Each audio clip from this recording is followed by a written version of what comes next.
to the police guy. What's your title for the information? Lieutenant.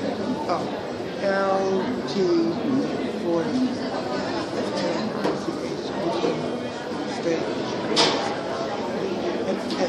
And you're responsible for what? I am the public information officer.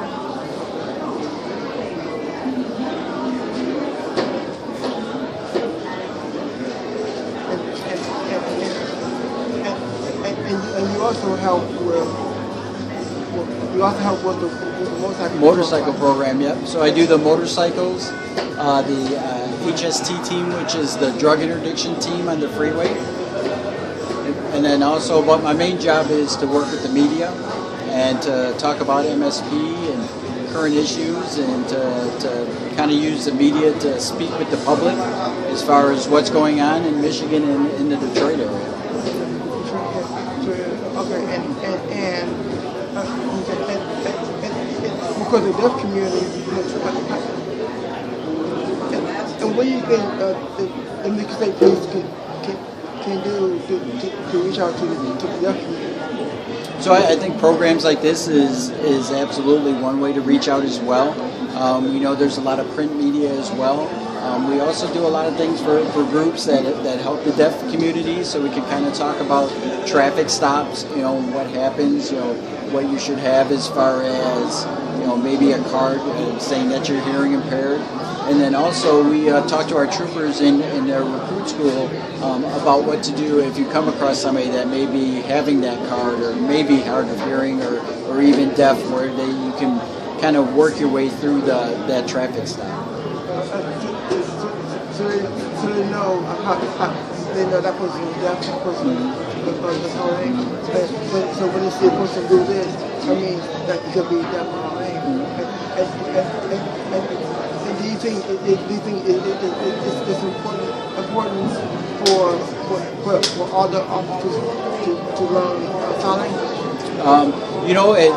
And that's like learning a second language. So a lot of times for law enforcement officers, in a 22-week recruit school, it would be hard to try to learn that. And some people may never actually really pick it up.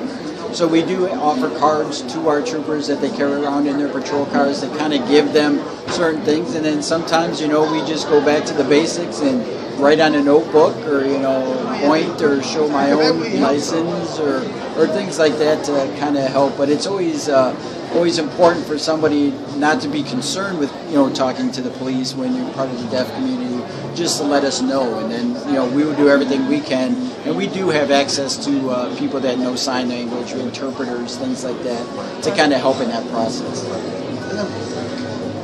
Which is good. Who's good to help and not get any problems with because if something happens and because you don't want to get the officer hurt or you want to get them hurt. So it's just like dealing with anybody else that speaks a second language. There's many times that we make contact with every person that only speak Arabic, or Spanish people that only speak Spanish. We need to be able to kind of talk to them or have a system in place with interpreters to be able to talk to those that don't speak English or have trouble hearing. And he's deaf too. I'm introducing to him.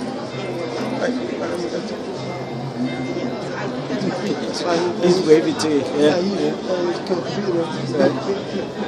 Some deaf people they text or they look up on the DP, but you guys don't have DP with the police, right? You don't have your phone. So we do have met at our stations. So at all of our posts have the phones. Also in our 911 operations centers, we also have those phones as well, so people can contact us through the phones. It's funny, I kind of have a little bit of personal experience where my father was in the military, drove a tank back in the 50s, and they didn't use hearing protection. So he has some hearing issues where he has one of those phones. While he's not totally deaf, he has hearing aids and things like that. We can, so I understand sometimes how difficult it is, or even frustrating for both, even to kind of communicate back and forth.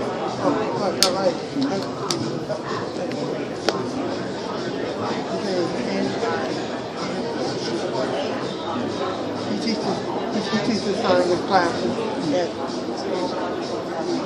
at Newport College. Oh, okay. Very nice. And also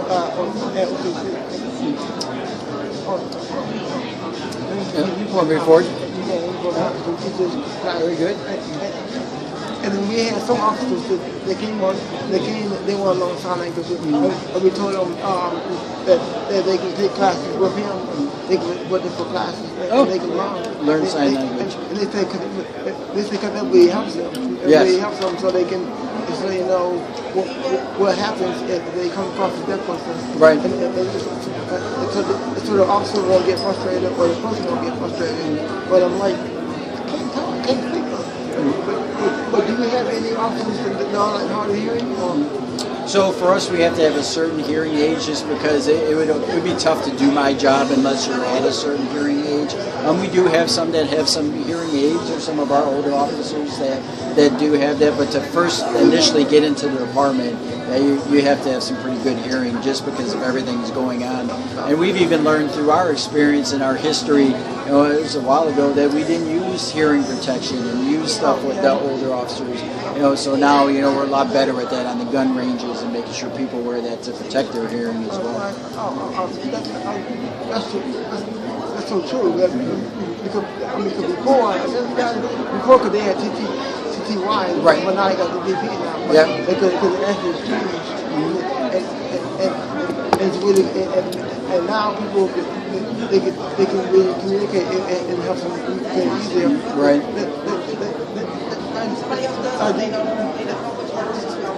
There's some cities, like World Township,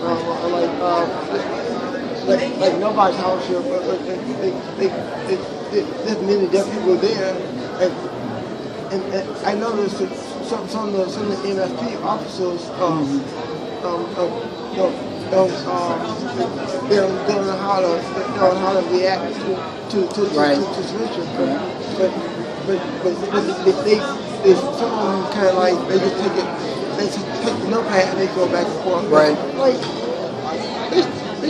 should they call an interpreter, or should they call? I think that's wrong. Should they call? Right. So sometimes it's different. So if, say, you and I are walking down the street and you just come up and talk to me, and you're part of the deaf community, I wouldn't call an interpreter for that. We kind of work our way through it through night writing and things. But if you were actually part of a crime, a victim or a suspect, yes, we would definitely get an interpreter then, because you don't want any mistakes as that kind of comes along. Yeah. You want your problem, but you want to make sure it's that everything is correct. Absolutely. And then they can go back and forth. Yes. Yeah. But would you use the officers that know sign language? We actually would have an interpreter service from the court that would actually come out there and do that, and then that interpreter would stay with that person all the way through the court process. So you kind of get used to somebody where you're depending on somebody to kind of communicate for you or help you communicate. You don't want to get a new person every time, so they would use the same person all the way through the process. Because you don't want to have to keep finding that person. If that person's off or that right. That person over there, then you got to kind of wait for them to come, and it makes it harder. You got to keep waiting. But you use the person with the court system, and they can come, right. and they can meet with, right. And they can deal with that person, and they can take them right. to the whole process. And that person can also bring their own interpreter. So if they're more comfortable with somebody that they already have, they're entitled to bring their own interpreter, so they can do that as well. So it doesn't just have to be a law enforcement or a court one. It can be your own as well, depending on what you're most comfortable with, because that's what we're most concerned with. Certification too. Yes, yeah. They have to be certified. Right, and they can interpret, they can go with that person, they can interpret yes. with the court and also with the ticket man. Right, absolutely. Which is good. Thank you so much. You're very welcome. But do you know some signs, Jose? Do I know some signs? The only one that I know is the police sign. Yeah. That's the sign you know? Yeah, that's the only one, yeah. I'm teaching you the sign. I think this is, I got to ask him. I think bacon. This is not for bacon. Okay. And this is coffee. Okay. Coffee. Coffee. And because with coffee, they love coffee.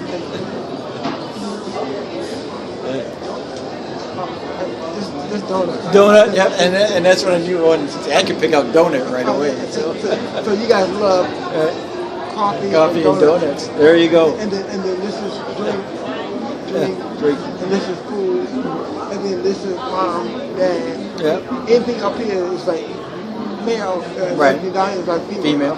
And then boys good to is like boys, you got girl, you got sister, you got brother, cousin, you got uncle, aunt, and then police, police, Right. and then security, I think, security person, like, because they're like a shield, Right.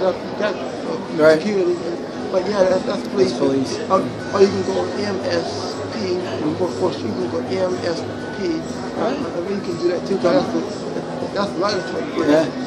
I mean, plus they can go state. Oh, okay. That's the State. state Yeah. and then police. But if it's city, you can go city police, or I guess county sheriff. Yes, County police. sheriff is just police. Yeah. That's the only time you know. That's the only time you know. That's it. That's all I got. Yep. But I got